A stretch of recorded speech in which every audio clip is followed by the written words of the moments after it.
ನಮಸ್ಕಾರ ಎಲ್ಲರಿಗೂ. 2025ರ ಹೊಸ ವರ್ಷದ ಶುಭಾಶಯಗಳೊಂದಿಗೆ ನಾನಿವತ್ತು ಸಂಕ್ರಾಂತಿ ಹಬ್ಬದ ಎಳ್ಳು ಬೆಲ್ಲ ಮಾಡ್ತಾ ಇದ್ದೇನೆ. ಅದು ನಾನು ಹೇಗೆ ಮಾಡಿದ್ದೀನಿ ಅಂತ ಹೇಳ್ತಾ ಇದ್ದೇನೆ. ನಾನು ಮಾಡೋ ಅಡುಗೆಗಳು ನಿಮಗೆ ಇಷ್ಟ ಆದರೆ ಲೈಕ್ ಮಾಡಿ, ಸಬ್ಸ್ಕ್ರೈಬ್ ಕೂಡ ಮಾಡಿ. ಇದಕ್ಕೆ ಬೇಕಾಗಿರೋದು ಹುರಿಗಡಲೆ, ಕಡಲೆಬೇಳೆ ಬೀಜ ಮತ್ತು ಬೆಲ್ಲ, ಒಣಕೊಬ್ಬರಿ ಮತ್ತು ಬಿಳಿ ಎಳ್ಳು. ನಾನು ಎಲ್ಲನೂ ಒಂದೇ ಸಮನಾಗಿ ತೊಗೊಂಡಿದ್ದೇನೆ. ಅರ್ಧ ಬೌಲ್ ಹುರಿಗಡಲೆ, ಅರ್ಧ ಬೌಲ್ ಕಡಲೆ ಬೀಜ, ಅರ್ಧ ಬೌಲ್ ಬೆಲ್ಲ, ಒಣಕೊಬ್ಬರಿ, ಅರ್ಧ ಬಟ್ಲು, ಅದರೊಳಗಡೆ ಅರ್ಧ ಬಿಳಿ ಎಳ್ಳು, ಕಾಲು ಬೌಲ್ ತೊಗೊಂಡಿದ್ದೇನೆ. ಕಡಲೆ ಬೀಜನ ನಾವು ಹುರಿದುಕೊಂಡು ಸಿಪ್ಪೆ ತೆಗೆದುಕೊಳ್ಬೇಕಾಗತ್ತೆ. ಅದನ್ನು ಆವಾಗ ಬಿಳಿಯಾಗಿ ಸಿಗುತ್ತೆ. ಹದವಾಗಿ ಹುರಿದುಕೊಳ್ಬೇಕು. ಅಷ್ಟೊಂದು ಕಪ್ಪು ಕೂಡ ಆಗಬಾರ್ದು, ಬಿಳಿ ಕೂಡ ಇರಬಾರ್ದು, ಅಂದರೆ ಹದವಾಗಿ ಚೆನ್ನಾಗಿರುತ್ತೆ. ಇಷ್ಟ ಆದರೆ ಸಾಕು. ಇದನ್ನು ಒಂದು ಬೌಲು, ತಟ್ಟೆ ಅಥವಾ ಎದರಲ್ಲಾದರೂ ಆರಕ್ಕಿಡ್ಬೋದು. ನಾನು ಮರದಲ್ಲಿ ಹಾಕಿದ್ದೇನೆ.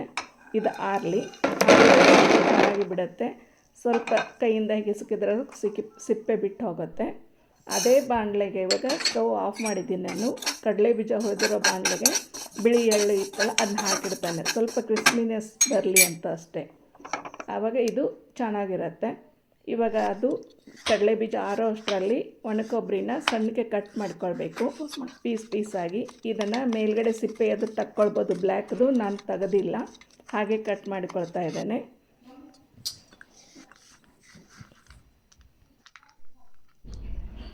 ಒಣಕೊಬ್ಬರಿ ಈ ಥರ ಕಟ್ ಮಾಡ್ಕೊಂಡ್ಮೇಲೆ ಬೆಲ್ಲನೂ ಸಣ್ಣಕ್ಕೆ ಕಟ್ ಮಾಡ್ಕೊಳ್ಳೋಣ. ಬೆಲ್ಲ ಯಾವುದಾದ್ರೂ ಉಪಯೋಗಿಸಿ.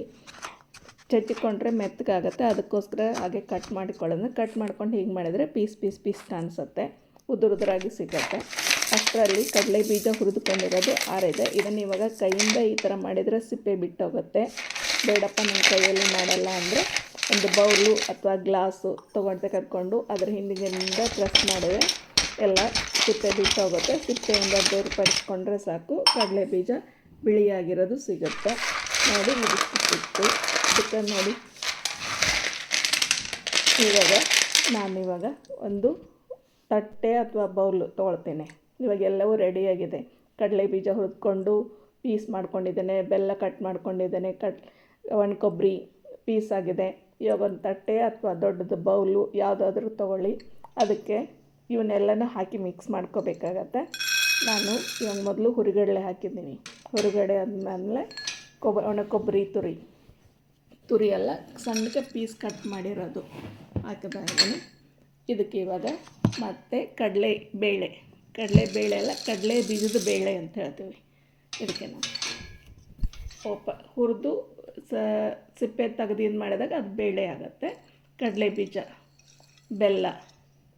ಬೆಲ್ಲ ಕಟ್ ಮಾಡಿ ಇಟ್ಕೊಂಡಿದ್ದೆ, ಅದನ್ನು ಸೇರಿಸಿದ್ರೆ ಕೊನೆಗೆ ಇವಾಗ ಎಳ್ಳು ಹಾಕಿಬಿಟ್ಟು ಮಿಕ್ಸ್ ಮಾಡಿದರೆ ಎಳ್ಳು ಬೆಲ್ಲ ರೆಡಿ ಆಗುತ್ತೆ. ಇನ್ನು ಕೈಯಿಂದನೂ ಮಿಕ್ಸ್ ಮಾಡ್ಬೋದು, ಇಲ್ಲ ಸ್ಪೂನಿಂದ ಮಿಕ್ಸ್ ಮಾಡ್ಬೋದು. ನಿಮ್ಗೆ ಹೇಗೆ ಅನುಕೂಲ ಆಗೋದು ಹಾಗೆ ಮಾಡ್ಕೋಬೋದು. ನಾನು ಕೈಯಲ್ಲೇ ಮಾಡ್ತಾಯಿದ್ದೇನೆ. ಮಿಕ್ಸ್ ಮಾಡಿದರೆ ಆಯಿತು. ಸಂಕ್ರಾಂತಿಗೆ ಎಳ್ಳು ಬೆಲ್ಲ ರೆಡಿ. ಸಂಕ್ರಾಂತಿ ಹಬ್ಬದ ದಿನ ನೈವೇದ್ಯ ಮಾಡಿ ಎಳ್ಳು ಬೆಲ್ಲ ಸೇವಿಸ್ಬೋದು. ಇದನ್ನು ಮನೇಲಿ ನೋಡಿ, ಒಂದು 5 ಇಂಗ್ರೀಡಿಯೆಂಟ್ಸ್ ಇದ್ದರೆ ಸಾಕು, ಮನೇಲೇ ನಾವು ಎಳ್ಳು ಬೆಲ್ಲ ಮಾಡಿಕೊಂಡು ತಿನ್ಬೋದು. ನೀವು ಕೂಡ ಮಾಡಿ.